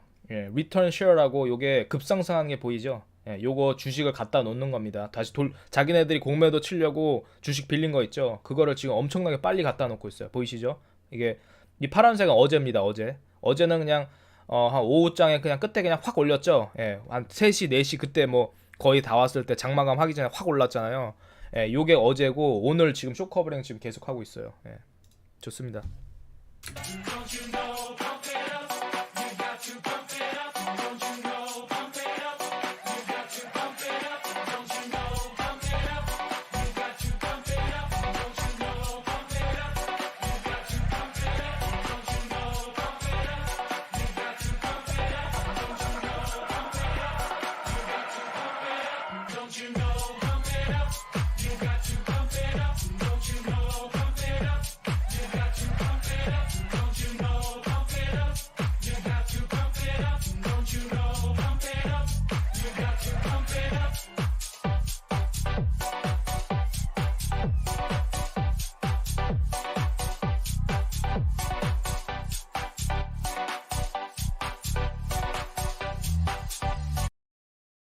자, 지금 좋습니다. 지금 지금 다시 반등하고 있는데 지금 아까 다시 보여드리지만 BBY 뭐 AMC도 지금 나름 지금 그래도 숏 리터닝 하고 있어요. 근데 지금 BBY가 훨씬 더 빠르거든요. 어제 그 AMC가 좀 그래도 올랐죠. 그래서 이 파란색 점으로 돼 있는 거는 지금 주식을 돌려놓는 상태입니다. 그렇게 돌려놓음으로써 지금 현재 숏 커버링 있는 거고요.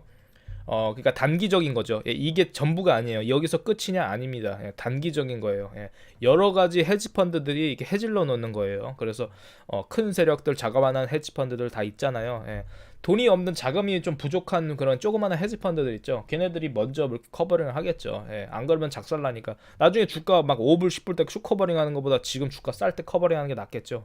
예, 그러니까 BB와 지금 숏 커버링이 엄청나네요. 지금 오늘. 예, 이거 내일 모레도 재밌을 것 같은데 일단은 지금 현재 지금 리턴 쉐어가 엄청나게 많다는 점 어제보다 어제는 3시 마지막에 확 갚았는데 오늘은 지금 바로 굉장히 빠르게 갚고 있습니다. 좋습니다. 이런 상황. 지금 그리고 또 하나 보여드릴 거가 아까 저기 어디 갔어? 요거 받고 그 하여튼 숏셀러들 지금 골드만삭스와 S&P 500이랑 비교했을 때 하여튼 지금 S&P 500보다 지금 골드만삭스가 갖고 있는 공매도가 가장 많이 쳐진 인덱스가 지금 가장 퍼포밍을 잘하고 있다. 하여튼 좀 그런 상태고 작년에 800빌리언을 벌었던 숏셀러들이 300빌리언인가요? 300빌리언을 벌었던 숏셀러들이 지금 80빌리언을 한 달도 안 돼서 작살이 났다. 그렇기 때문에 더 읽기 전에 빨리 커버링을 치는 거죠. 그거 하여튼 보여드렸고, 그리고 지금 번드가 지금 요거는 독일장인 것 같아요. 미국장이 아니고. 근데 71%가 지금 상승했습니다. 1월 2일이죠. 지금 현재 제가 여기 이게 2월 1일 요 반대로 됐구나. 하여튼간 뭐 그렇다고 합니다. 번드가 어쨌든 채권이 오른다는 건 좋은 뉴스고요. 요거는 이제 아까 말씀드렸던 한국 토스에서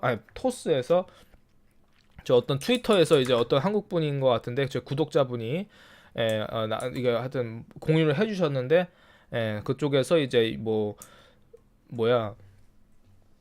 거래소 심사 통과를 해서 채무 불이익 일행한 해결 했다고 돼가지고 그런 스티커가 사라졌다고 하는데 미국의 피델리티와 TD MHAD 그쪽도 마찬가지로 이런 스티커 같은 게 붙어 있었는데 없어졌다고 합니다. 그래서 그게 땡큐상 채무를 이행했다 보면 되나요 하는데 답변이 없었던 것 같은데 그럴 가능성도 있지만은 또 요것도 중요한 내용이지만 요거 전에 또 오르네. 좋습니다. 요거 전에 또 제가 아까 말씀드렸던 요게 이제 컨펌이 나오면 좀 좋을 것 같아요. 근데 제가 아까 말씀드렸던 그 벤이라는 분, 그분이 이제 일하는 Good morning, everybody. Welcome out to another bed.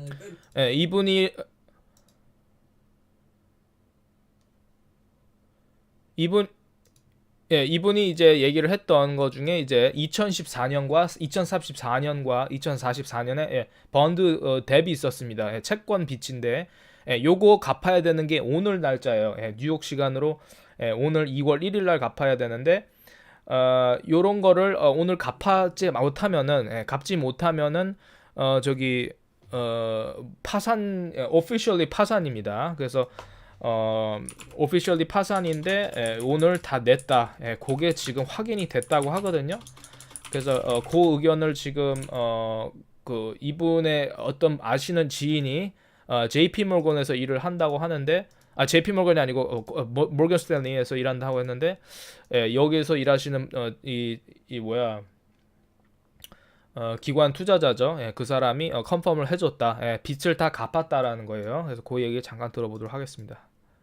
As you can see in this interest. And guys, I have some great news today, February 1st, on this beloved interest payment day. It just so happens one of my friends who has an account at Morgan Stanley received their interest payment for their Bed Bath & Beyond bonds. Guys, that's great news. Bed Bath & Beyond's paying agent, Bank of New York Mellon, has begun depositing the interest payments to the brokerages. Guys, that's great news. I know this is a trust me bro moment, but guys, you gotta trust me. It just so happens Bed Bath & Beyond has begun paying their interest payments. This is huge, monumental news, guys. This is a day that we've all been waiting for because we weren't sure if Bed Bath & Beyond was actually going to begin paying their interest. But according to my friend who has a Morgan Stanley account, they've begun paying the interest payments on their bonds. So that is great news for Bed Bath & Beyond. It's looking like Bed Bath & Beyond will begin paying all of the interest to all the different brokerages through their paying agent, Bank of New York Mellon, today on February 1st. So maybe it'll take a couple days later, depending on what brokerage you have. But guys, this is great news that 자, 그래서 이제 아마 한 이틀 정도 걸릴 거라고 하는데 이제 브로커에서 이제 근데 어쨌든간 지금 이 빚을 그 채권 빚을 냈고 인트레스트 페이먼트를 했고 채권의 그 빚 이자율을 다 갚았기 때문에 굉장히 큰 뉴스고 요게 이제 아마 이틀 정도 걸린다고 하니까 이번 주 뭐 오늘 내일 한번 보자고요. 근데 하여튼 이번 주에 하여튼 그게 굉장히 클 거고 이제 뉴스 기사가 계속 요거 전에 파산이라는 얘기가 나오고 있었죠. 클로즈한다, 저쩐다. 굉장히 자극적인 기사와 모르는 분들은 새로운 투자자들은 더 이상 못 들어오게끔 막는 그런 조금 약간 하여튼 그런 의도가 있는 게 보였는데 하여튼 전반적으로 이 회사의 이 BBBY의 그런 스토어를 문을 닫으면은 오히려 얘네들한테 이 재무제표에 훨씬 더 좋죠. 잘 운영이 안 되는 그런 스토어를 문을 닫음으로써 이 뭐라 그러죠? 이 현금이 빠져나가는 그러니까 돈이 나가는 지출 비용이 줄어드는 거죠. 비즈니스를 하시는 분은 아시죠. 그러니까 그런 것들은 굉장히 중요하기 때문에 그런 것도 좋게 보고 한국에서도 뭐 아마존 같이 그런 쿠팡 스토어가 있나요? 다 온라인에서 사잖아요. 그래서 아마 지금 현재 BBY도 지금 BBY 지금 또 웨어하우스가 아니고 게임스탑 웨어하우스를 문을 닫았다고 합니다. 그 이유는 또 BBY 웨어하우스를 또 같이 쓰지 않을까 막 그런 의견도 있어요. 그래서 저한테 여러 가지 좀 말이 많아요. 존 킴님, new 13F disclosure F Bank of Montreal added, 지금 몬트리올, Bank of Montreal에서 3, 코코 왜 그래? 코코가 좀 다람쥐를 본 것 같습니다. 잠시만요.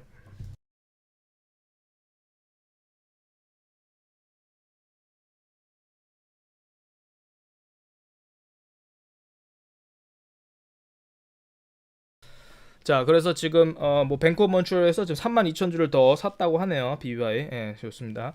자, 어쨌든간 저기 지금 하여튼 그런 상태고 지금 BBY도 지금 왔다리 갔다리 하는데 여기 만나 줬으면 좋겠습니다. 이동 평균선을 만나 줘야 돼요. 여기 그러면 이제 슥 올라갑니다. 근데 지금 여기 보이시죠? 361선, 200선, 180선이 이렇게 닫고 터졌죠. 지금 닿을 준비를 하고 있습니다. 그래서 여기 다 줘야 되고요.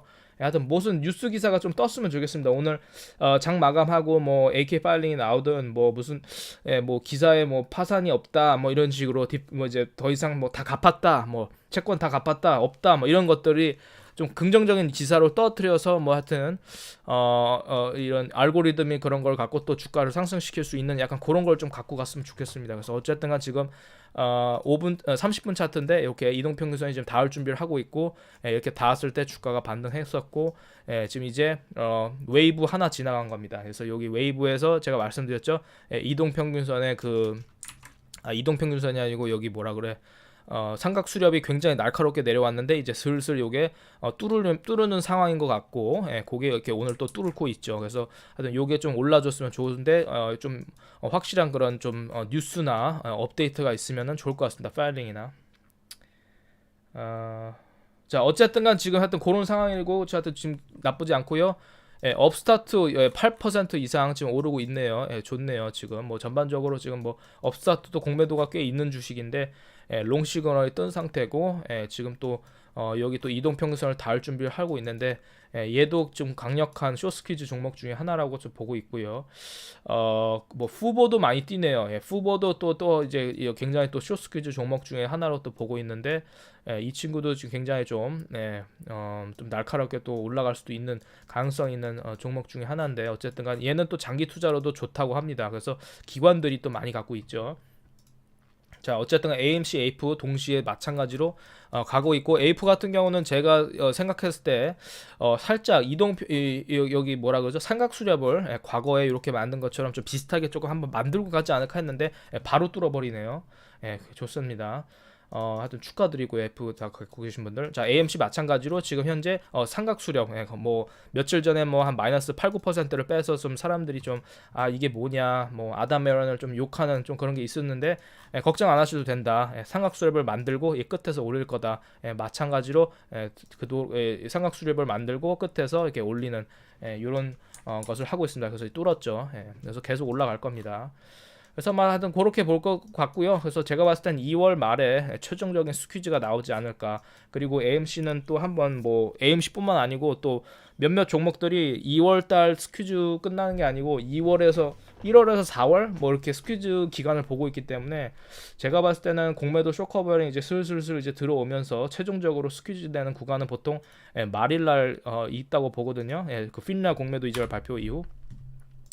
그래서 지금 현재 보는 거 보면은 FOMC 미팅이 오늘 끝났기 때문에 전반적인 시장의 불확실성이 사라졌고 그리고 오늘 이 파월이 전반적으로 좀 굉장히 긍정적인 그런 뉴스들이 많아서 하여튼 좀 뭐 좋습니다. 그래서 어쨌든 그래도 인플레이션이 아직은 6점 아까 얼마였죠? 6점 얼마 있었지만은 지금 그래도 좀 내려오고 있는 상황이고 그리고 이제 자기네들이 이제 이 하우싱 섹터 쪽으로 많이 볼 거고 이번 연도는 그리고 이제 인플레가 하여튼 내려오는 거 그리고 내려오면은 이제 그런 게 확실히 내려오는 게 보이면은 이제 금리를 더 이상 올리는 거를 멈출 수 있는 거죠. 그런 것들 굉장히 소프트 랜딩의 가능성을 좀 보여줬던 그런 오늘 그런 이 FOMC 미팅 중에서 가장 좀 긍정적이지 않았나 저는 좀 그렇게 보고 있고요.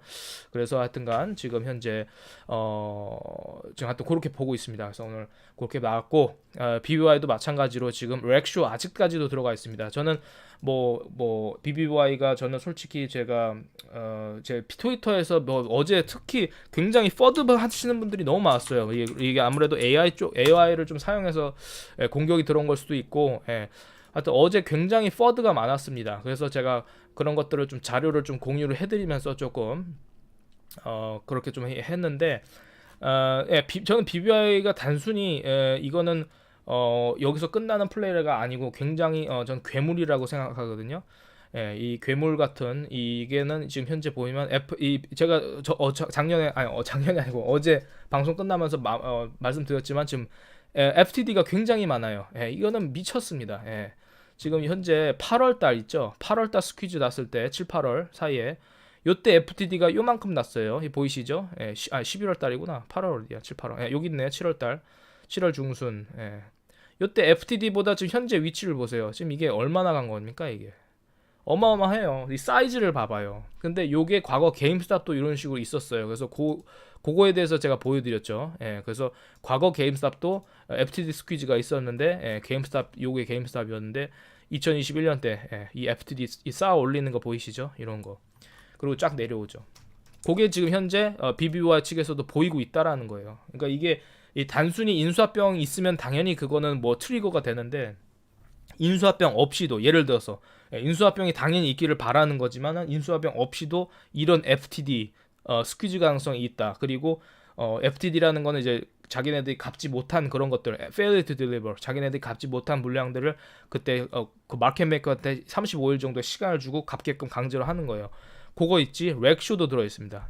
지금 렉쇼도 아직까지도 지금 BBY에 들어와 있잖아요. 그래서 지금 현재 T 플러스 13 13일이 지났고 거기서 헤지펀드들이 갚는 게 지금 물량이 들어온 게 끝났고 그리고 이제 C 플러스 35 해서 이제 마켓 메이커들이 갚아야 되는 기간이 정확히 또 2월 중순에 끝나기 때문에 요때랑 좀 물립니다. 요때랑.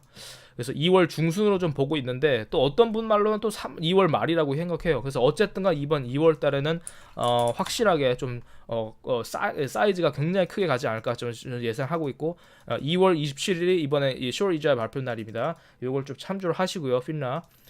그래서 요때 최종적인 스퀴즈가 한번 쭉쭉쭉 나오는 게 좀 보이지 않을까 한번 좀 생각을 해보고 있고 FTD도 마찬가지로 이게 쌓이면은 엄청나게 물량이 들어올 겁니다. 요거 말도 안 되는 물량이 들어오고 그리고 이것만 끝이 아닙니다. 그렇게 이런 것들이 보이고 뭐 빚 같은 거 청산했고 뭐 또 보드 오브 디렉터도 오늘 들어올 수 있다는 얘기도 있거든요. 그래서 어떻게 되는지 하여튼 애프터 마켓 한번 보자고요. 시장 끝나고. 그래서 BBY의 새로운 그런 뉴 디렉터들이 들어올 건데 만약에 그 중에 또 라인 코인이 들어올 수도 있고 또 우리가 또 뭐 카라이칸과 관계가 있는 그런 사람이 또 들어올 수도 있고 저번 주처럼 캐롤을 데려왔죠. 과거 HP와 지록스를 인수합병을 시켰던 캐롤이 과거 카라이칸과 같이 작업을 했던 사람이고, 그러니까 이런 것들의 관계들이 보일 수 있을 것 같습니다. 누구를 어떻게 고용하냐에 따라서, 누군가 데려오느냐에 따라서. 그래서 하여튼 그런 걸 좀 지켜볼 것 같고요. 그리고 하여튼 이거 그리고 하여튼 렉쇼 아직 있다라는 점, 그리고 강제로 갚아야 되는 날이 제가 봤을 때 2월 중순에서 2월 말 사이로 보고 있고. 그리고 오늘 특히 리턴 쉐어 주식을 커버링을 많이 하고 있고, 그런 게 확실히 어제보다 많이 지금 보이고 있고. 어제 업데이트된 건데 어쨌든 지금 200%는 굉장히 높은 겁니다. 대출이자 수수료입니다. 커스트 바로 피. 하여튼 그런 상황이고 지금 아까 시장이 뻘갰는데 다 초록색으로 들어왔고요. 요거는 아까 보여드렸고 그리고 또 보여드릴 게 있습니다. 마지막으로 자 과거 7월달 8월달인데 요 조그마한 거 요게 7월이었다고 해요. 그리고 과거 8월달 요때 터졌죠. 자 1월달이 지나갔어요. 비슷하죠. 자 2월달은 어떻게 될까 지금 이제 물음표가 되어 있는데 제가 봤을 때는 하여튼 2월달이 최종적인 스퀴즈 구간이 아닐까 좀 한번 생각이 듭니다. FTD가 확실히 보였고 렉쇼도 들어온 게 이제 2월달에 끝나는 게 저 보이고 그리고 최종적인 그런 M&A 가능성도 좀 보여줘야 되기 때문에 최종적인 AK 파일링만 남았기 때문에 그런 게 좀 나와줬으면 좋겠고요. 그래서 하여튼 전반적으로 캐탈리스트가 굉장히 아직까지도 강하다고 전 보고 있고요. 어떻게 이제 요거를 타이밍을 잘 맞춰서 어떻게 이거를 발표할지 그것도 좀 기대를 하고 있고 요게 그거군요. 뱅크 오브 캐나다가 뭐 이렇게 GME를 샀다고 하네요. 자 그래서 하여튼간 오늘 이렇게 좀 보여드린 것 같습니다. 제가 또 뭐 보여드릴 게 있나요? 피델리티 아까 보여드렸고 한번 살짝 쓱 훑어볼게요. 뭐가 또 있나. 그래서 하여튼 오늘 좀 파일링이 좀 나왔으면 좋겠습니다. 요건 아까 뭐 본 것 같은데 뭐 The strong performance major index last month led heavy loss for short seller. 공매도들이 돈을 엄청나게 잃었다. 36빌리언 저번 달만 36빌리언을 날라갔다. 뭐 그런 얘기도 잠깐 나오고요. 하여튼 공매도들이 지금 제일 많이 지금 당하고 있기 때문에 좀 빨리빨리 얘네들이 커버링 하는 애들 빨리빨리 치고 그렇게 하는 걸 수도 있고요. 요게 나온 것 같네요. 뭐 뱅크 오브 몬트리올 애드 32,000주 정도를 포트폴리오에 더 애드를 했다. 뭐 그런 얘기가 있네요. 뭐 32,000주 막 그렇게 심각하게 많은 거는 아니죠. 근데 뭐 그냥 그 정도 있구나. 그냥 그렇게 볼 수 있을 것 같습니다. 기관들이 파산하는 회사를 굳이 사지는 않겠죠. 근데 모르겠어요. 보통 기관들이 들어오는 게 이거를 공매도 세력들에게 돈을 이제 받고 왜냐면 대출이자 수수료가 워낙 커스트 바로 피가 워낙 높으니까 지금 대출이자서가 200%가 넘기 때문에 요런 거를 받고 주식을 빌려주기 위해서 좀 들어오는 게 아닐까라는 생각이 좀 들긴 드는데 하여튼 어쨌든 기관이 산다는 거는 좀 그래도 좋게 볼 수도 있는 거죠. 그래서 하여튼 좀 그런 것 같습니다. AMC는 거의 7% 좋습니다. AMC도 마찬가지로 A4와 같이 좀 많이 상승하고 있죠. 그러니까 이렇게 쇼커버링이 확 들어온다는 거예요. 그러니까 스퀴즈가 끝난 게 아니다. AMC도 이게 보이죠. 지금 이제 삼각 수렴을 뚫고 지금 다시 뚫고 오고 있죠. 그러니까 요건 이제 거의 이제 끝 마무리에 이제 슬슬 들어갈 겁니다. 그래서 한번 이렇게 끌어올리고 스퀴즈 최종적인 스퀴즈가 제가 봤을 때 볼 것 같습니다. 그래서 거의 다 왔어요.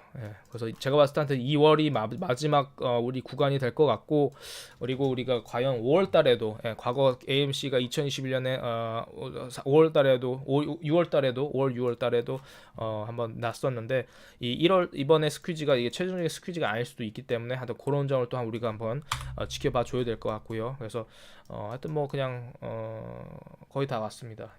그래서 하여튼 이렇게 주식 공매도가 많이 처진 주식은 이제 쇼커반이 들어오는데 이게 끝이 아닙니다. 그리고 계속 기사에서는 그렇게 나올 거예요. 나가라고. 더 이상 뭐 어제 마이클 버리 보셨죠? 저도 어제 의심을 했습니다. 어제 마이클 버리가 뭐라 그랬어요? 마이클 버리 이놈 새끼는 공매도 세력입니다. 공매도 세력은 아니지만 공매도입니다. 그래서 이 사람이 어제 뭐라고 그랬냐면은 또 어카운트를 또 지웠네. 셀이라고 얘기를 했죠. 셀. 그리고 그리고 셀이 그러니까 거짓이 그러니까 구라죠. 그러니까 자기가 왜냐면 주식을 사람들이 팔아야지. 이거 봐봐. 어제 마이클 버리가 셀이라고 이거를 보셨던 버전 아실 거예요. 주가 반등하죠. 그러니까 지금 저는 딱 보고 얘기를 했어요. 이거는 얘는 공매도 치는 애인데 공매도 치는 애인데 셀이라 그러면은 문제 있는 거 아니냐. 당연하죠. 사람들이 팔아야지 더 이익이니까. 근데 지금 뭐 그렇게 사람들도 지금 비웃는 상황이죠. 셀 그러고 주가 튀었으니까. 재밌습니다. 마이클 버리 체면 구겼네요. 그러니까 제가 봤을 땐 근데 뭐 얘가 이걸 맞추려고 그런 것 같진 않고 왠지 모르겠어요. 그냥 제 느낌은 이 사람이 이제 공매도 쪽이니까 아무래도 사람들이 너무 달려들으면 안 되니까 자기가 피해를 볼 수 있으니까 좀 그렇게 좀 시장에 영향을 주려고 한 걸 수도 있을 것 같아서 지금 트위터 어카운트를 지금 내렸거든요. 근데 어쨌든간 지금 뭐 이 사람이 근데 반대로 맞추려고 그렇게 의도를 했었던 거면은 굉장히 체면을 구긴 거죠. 근데 제가 봤을 때는 반대로 좀 생각합니다. 마이클 버리가 뭐 근데 이 사람 항상 베어리시였어요. 근데 사실상 항상 베어리시였어요. 작년부터. 뭐 그래서 작년은 맞췄겠죠. 그래서 작년은 돈을 많이 벌었겠죠. 근데 지금까지도 아직도 숏 포지션을 갖고 있었다면 마이클 버리는 돈을 많이 잃었을 것 같습니다. 버리는 뇌표소를 떠는 사람이 아니에요. 그러니까 이 사람이 뭐 하우싱 뭐 맞췄고 하우싱 버블도 맞췄고 여러 가지 뭐 테슬라 테슬라 이번에도 작년부터인가요? 테슬라 그 뭐 공매도 얘기도 막 있었는데 근데 이 사람이 숏 포지션을 좀 크게 잡았었죠. 그래서 그 사람이 뭐 작년까지 계속 어떻게 끌고 갔지 언제 팔았는지 모르겠지만은 어쨌든 이 사람은 숏셀러입니다. 숏셀러. 그 사람이 근데 꼭 하우싱만 한번 맞췄다고 해도 틀리는 경우가 있기 때문에 어쨌든 이번엔까지 숏 포지션을 갖고 있었다라면은 굉장히 많이 털렸을 것 같습니다. 자, 어쨌든 간 그런 상황. 지금 뭐 FMC에서 fuck you put 그러면서 풀옵션 때린 사람들은 엿먹으라고 이렇게 이런 거 재밌네요. 이런 건 나중에 제가 나중에 또 쓰면은 좋을 것 같네요.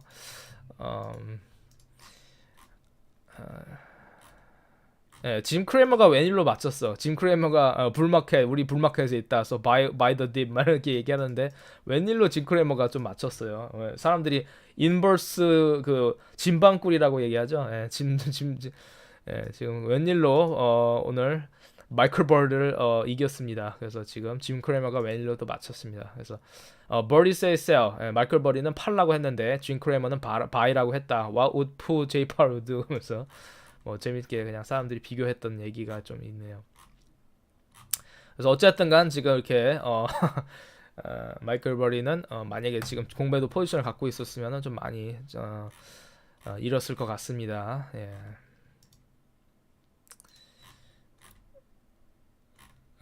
내일 다시 내릴 수도 그쵸.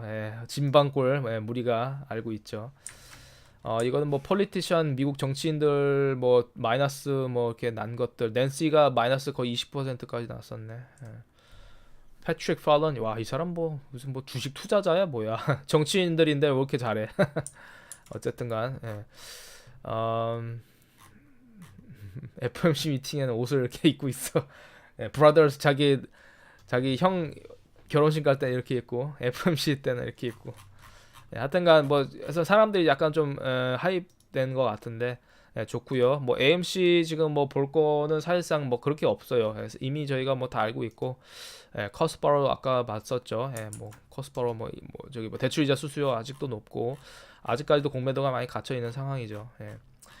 요거는 이제 저번에도 보여드렸는데 이제 fuck around and find out. 그래서 이거는 이제 뭐 저기 뭐야 틱톡에서 뭐 글이 왔다고 해요. 그래서 공매도들을 좀 겨냥해서 사람들이 좀 재밌게 쓴 건데 the more you fuck around, 네가 더 좆뱅이를 많이 까면 깔수록 너는 더 그거를 찾을 거다. 그래서 네가 좆뱅이를 덜 까면은 덜 찾을 거고, 더 많이 하게 되면은 더 많이 찾을 거다. 그러니까 그 뜻은 공매도를 계속 짓누르고 하면 할수록 나중에 쇼커버링 할 때 찾을 거다. 엄청나게 그게 위험하다는 거죠. 그래서 사람들이 요거를 좀 많이 씁니다. 그래서 지금 커스바로 맥스가 500% 일어났다. 뭐 이런 거를 좀 빗대어서 좀 쓰고 있고요. 커스바로 피 뭐 계속 얘기 나오고 있고 뭐 별거 없습니다. 뭐 똑같습니다. AMC는 뭐 그냥 스퀴즈 가는 건 뭐 알고 있는 거기 때문에. 그리고 제가 저번에도 보여드렸죠. 과거에 그 인터랙티브 브로커 CEO가 얘기를 했죠. 인터랙티브 브로커 CEO가 Don't short AMC 그리고 밈 주식 공매도 치지 말라고 이미 벌써 얘기를 했어요. Don't short AMC 밈 주식들, AMC들 뭐 이런 거 치지 마라. They can soar to unimaginable high. 저도 어떤 분이 뭐 아까 뭐 저한테 뭐 물어봤는데 또 뭐 얼마 갈 것 같아요? 얼마 예상할 것 같아요? 모릅니다. 아무도 몰라요. 본인이 상상하는 머릿속에서 상상하는 가격 이상으로 갈 수도 있어요. 그러니까 그렇기 때문에 제가 말씀을 안 드리는 거예요. 저도 몰라요. 알아서 그 상황이 왔을 때 파시고 알아서 하시는 게 낫지. 모릅니다. 왜냐? 우리가 상상할 수 없는 우리 게임스탑이 과거에 3불, 4불, 5불 하던 게 500불까지 갔다는 상상을 하셨습니까? 못했어요. 저도 못했어요. 비비바에 지금 뭐 주가 뭐 2불, 3불 하는데 뭐 이게 지금 뭐 이렇게 하는데 나중에 300불 갈 수도 있고 몰라요. 아무도 몰라요. 뭐 아무도 모릅니다. 뭐 30불 갈 수도 있고 300불 갈 수도 있고 아무도 몰라요. 그러니까 제가 함부로 이 주식이 얼마까지 오르는 건지는 모릅니다. 이 사람도 말하잖아요. 공매도 치지 마라. 왜냐면 공매도 그렇게 쳤다가 괜히 잘못되면은 엄청난 이 사이즈로 올라간다. unimaginable 뭐 상상을 할 수 없는 가격. 상상할 수 없기 때문에 저도 상상할 수가 없습니다. 저도 모릅니다. 그래서 제가 뭐 함부로 그거에 대해서 제가 뭐 얼마나 오를 거는지 뭐 그거 저도 예상을 할 수도 없고요. 한번 쇼스퀴즈가 나기 시작하면요. 진짜 그냥 뭐 하루에 뭐 100, 200, 100%, 200% 뛰고 막 그냥 난리 법석을 뛸 거기 때문에 저도 모릅니다. 하여튼간 일단 저는 그냥 자료만 보여드리는 거예요. 지금 현재 FTD가 이렇고 지금 아직까지 렉쇼에 있고 이런 상황에는 게임스탑 과거 렉쇼에도 과거 게임스탑도 12월 초 8일날 렉쇼에 들어가 있었고 여러분이 차트 보시면 알다시피 게임스탑이 렉쇼가 일어나고 나서 그 다음 달에 터졌다는 걸 볼 수 있죠. 그리고 FTD도 그때 많았다는 것도 지금 자료로 제가 보여드렸고요. 그래서 하여튼 그런 거를 좀 바탕으로 좀 보여드리는 것 같습니다. 마이클 버리가 시기를 잘 맞췄다기보다는 2년 버텨 증명된 생각. 그쵸. 2년 버티기가 쉽지 않았어요. 맞아요. 그러니까 저희도 뭐 밈 주식 뭐 이렇게 공매도가 많이 쳐진 주식도 2년 넘게 버틴 분들 많거든요. 꽤 있어요.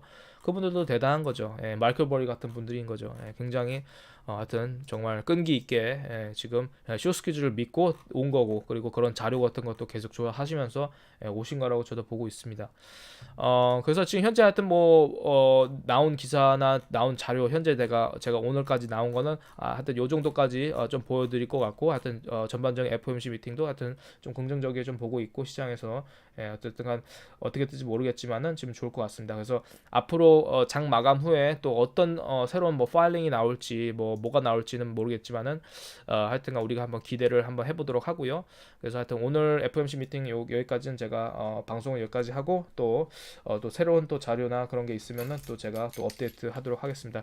다들 좋은 하루 되시고 좋은 밤 되시기 바랍니다. 감사합니다.